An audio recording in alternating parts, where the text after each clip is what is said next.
कृष्णा दोस्तों, किशोरी क्रिएशन से मैं सपना शर्मा आप सभी का हार्दिक स्वागत करती हूँ आपके अपने चैनल पर। दोस्तों, आज के वीडियो में मैं जो आपके लिए सावन मास के तीसरे दिन की कथा लेकर आई हूँ।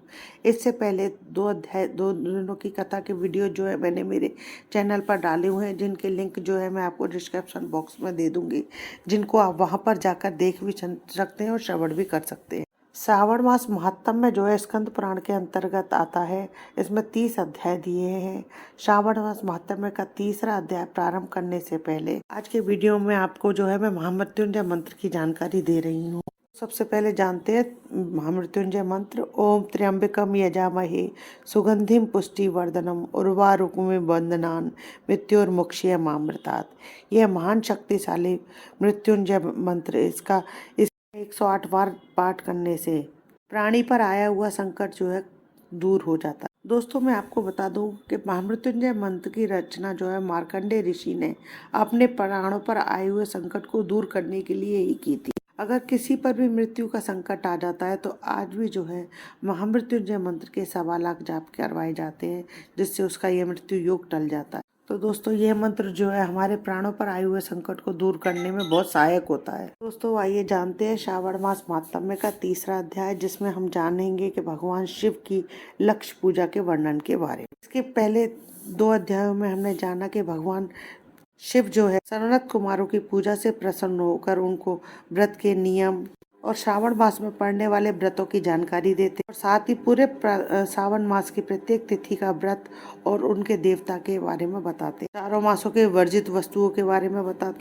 शिव और भगवान विष्णु जो है परमार्थ की दृष्टि से एक है और जो लोग इनमें भेद करते वे मनुष्य जो है नरकगामी होते हैं, ऐसा बताते हैं। तब सनत कुमार बोले, हे भगवान, आपने श्रावण मास के व्रतों का संक्षिप्त वर्णन किया है। हे स्वामिन, इससे हमारी तृप्ति नहीं हो रही है, अतः आप कृपा करके विस्तार से वर्णन करें, जिसे सुनकर हे सुरेश्वर मैं कृतकृत्य हो जाऊं। ईश्वर बोले, हे योगी, जो बुद्धिमान भक्त व्रत के द्वारा श्रावण मास को व्यतीत करता है वह 12 महीने में नक्त व्रत करने का फल गामी होता है। नक्त व्रत के दिन की समाप्ति के पूर्व सन्यासियों के लिए एवं रात्रि में गृहस्थियों के लिए भोजन का विधान है। इसमें सूर्यास्त के बाद की 3 घड़ियों को छोड़कर भोजन नक्त भोजन का समय होता है। सूर्य के अस्त होने के पश्चात 3 घड़ी संध्या काल होता है। संध्या वेला में आहार, मैथुन, निद्रा और चौथा स्वाध्याय, इन चारों कर्मों का त्याग कर देना चाहिए।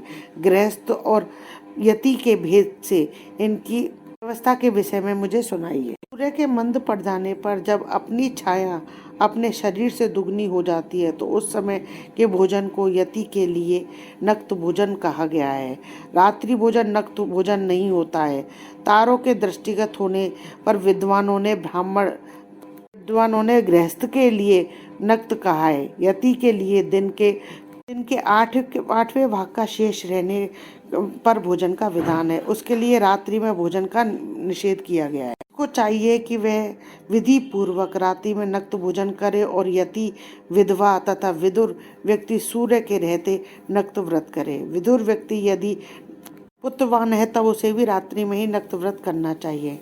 अनामशी आश्रमी हो अथवा पत्नी रहित हो अथवा पुत्रवान हो, उन्हें रात्रि में नक्त भोजन करना चाहिए। इस प्रकार बुद्धिमान मनुष्य को अपने अधिकार के अनुसार नक्त व्रत करना चाहिए। इस मास में नक्त व्रत करने वाला व्यक्ति परम गति को प्राप्त करता है। मैं प्रातःकाल स्नान करूंगा, ब्रह्मचर्य व्रत का पालन करूंगा, नक्त भोजन करूंगा, पृथ्वी पर सोऊंगा और प्राणियों पर दया करूंगा। देव, इस व्रत के प्रारंभ करने पर यदि मैं मर जाऊं तो हे जगतपते, आपकी कृपा से मेरा व्रत पूर्ण है। ऐसा संकल्प करके बुद्धिमान व्यक्ति को श्रावण मास में प्रतिदिन नक्त व्रत करना चाहिए। इस प्रकार नक्त व्रत करने वाला मुझे अत्यंत प्रिय होता है। ब्राह्मण के द्वारा अथवा स्वयं ही रुद्र, महारुद्र और रुद्र मंत्र से महीने भर प्रतिदिन अभिषेक करना चाहिए। हे वत्स, मैं उस व्यक्ति पर प्रसन्न हो जाता हूँ क्योंकि मैं जलधारा से अत्यंत प्रसन्न होता हूँ, धारा से अत्यंत प्रीति रखने वाला हूँ, अथवा रुद्र मंत्र के द्वारा मेरे लिए अत्यंत प्रीतिकर होम प्रतिदिन करना चाहिए। अपने लिए जो भी भोज्य पदार्थ अथवा सुख उपभोग की वस्तु अति प्रिय हो, संकल्प करके उन्हें श्रेष्ठ ब्राह्मण को प्रदान करके स्वयं महीने भर उन पदार्थों का त्याग करना चाहिए। मैंने अब इसके बाद में जो उत्तम लक्ष्य पूजा विधि को सुनिए। लक्ष्मी चाहने वाले अथवा शांति की इच्छा रखने वाले मनुष्य को बेलपत्रों या लक्ष्य दूर्वा दल से शिव की पूजा करनी चाहिए। आयु की कामना करने वालों को यथाशक्ति चंपा के लक्ष्य पुष्पों से पूजा करनी चाहिए। विद्या चाहने वाले व्यक्ति को मल्लिका या चमेली के पुष्पों से श्री हरि की पूजा करनी चाहिए। शिव तथा विष्णु की प्रसन्नता तुलसी के दलों से सिद्ध होती है। की कामना करने वाले को कटेरी के दलों से शिव तथा विष्णु का पूजन करना चाहिए। बुरे सपने की शांति के लिए धान्य से पूजन करना प्रशस्त होता है। समस्त निर्मित किए गए रंगवल्ली आदि से विभिन्न रंगों से रचित पद्म, स्वस्तिक और चक्र आदि से प्रभु की पूजा करनी चाहिए। इस प्रकार सभी मनोरथों की सिद्धि के लिए सभी प्रकार के पुष्पों से यदि मनुष्य लक्ष्य पूजा करे तो वह उससे शिव जी प्रसन्न होते हैं। उसके बाद में जो है उद्यापन करना चाहिए, मंडप निर्माण करना चाहिए और मंडप के भाग परिमाण में वेदी बनानी चाहिए।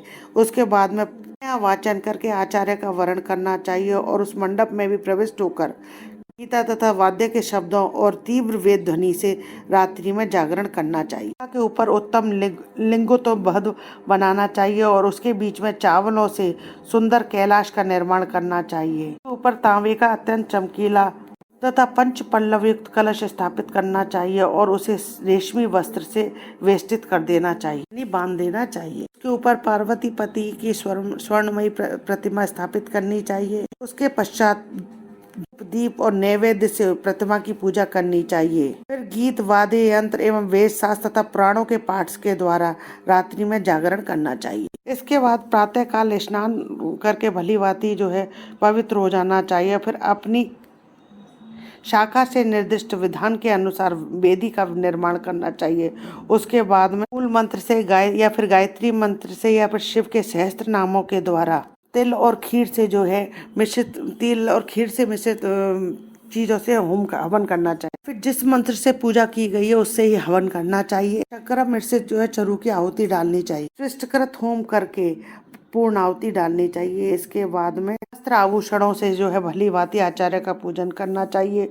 उसके पश्चात ब्राह्मणों का पूजन करना चाहिए और उन्हें दक्षिणा देनी चाहिए। जिस वस्तु से जो है उमापति की लक्ष्य पूजा की हो उसका दान करना चाहिए। स्वर्णमयी मूर्ति बना करके पूजा करनी चाहिए। यदि आप स्वर्णमयी नहीं बना सकते तो अपनी सामर्थ्य के अनुसार मूर्ति बना करके पूजा करनी चाहिए। यदि किया हो तो उस दीपक को भी दान करना चाहिए। चांदी का दीपक और स्वर्ण की वर्तिका बना करके उसे गौ घृत से भरकर अपनी कामनाओं और अर्घ्य की सिद्धि के लिए दान करना चाहिए। इसके बाद में प्रभु से क्षमा प्रार्थना करनी चाहिए और अंत में 100 ब्राह्मणों को जो है भोजन कराना चाहिए। हे मुने, जो व्यक्ति इस प्रकार से प्रभु की पूजा करते हैं मैं उन पर प्रसन्न होता और उसमें से भी जो सावन मास में पूजा करते हैं उनका तो अनंत फल होता है। अपने अत्यंत प्रिय वस्तु को मुझे अर्पण करने के लिए त्यागता है। इस मास में यदि कोई अपनी प्रिय वस्तु को त्यागता है तो मैं उसे अनंत गुना फल देता हूँ। और उस त्यागी हुई वस्तु का क्या फल है उसका फल सुनिए। लोक में और परलोक में जो है उसकी प्राप्ति लाख गुना अधिक होती है। काम करने से जो है अविलक्षित सिद्धि प्राप्त होती है। काम करने से परम गति मिलती है। इस मास में रुद्राभिषेक करने वाला मनुष्य उसके पाठ के अक्षर संख्या से एक एक अक्षर के लिए 1 करोड़ करोड़ वर्षों तक रुद्र लोक में जो है प्रतिष्ठा प्राप्त करता है।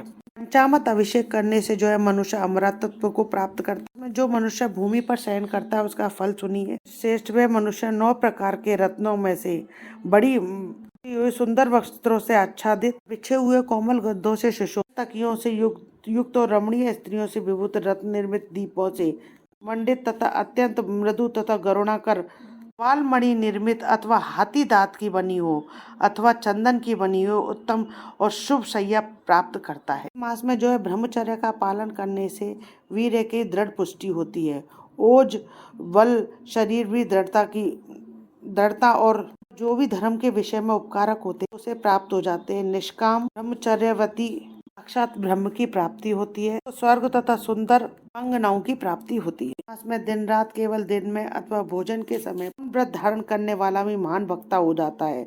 व्रत के अंत में घंटा और पुस्तक का दान करना चाहिए। व्रत के महात्म के मनुष्य सभी शास्त्रों में कुशल तथा वेदांग में पारंगत हो जाता है। बुद्धि में वह मनुष्य जो है बृहस्पति के समान हो जाता है। धारण करने वाले का किसी से कलह नहीं होती। ये मौन व्रत जो है अत्यंत उत्कृष्ट है। कार्य श्री स्कंद पुराण के अंतर्गत ईश्वर सनत कुमार संवाद में श्रावण मास महत्व में नक्त व्रत तथा लक्ष्य पूजा विधि शयन मौनादि व्रत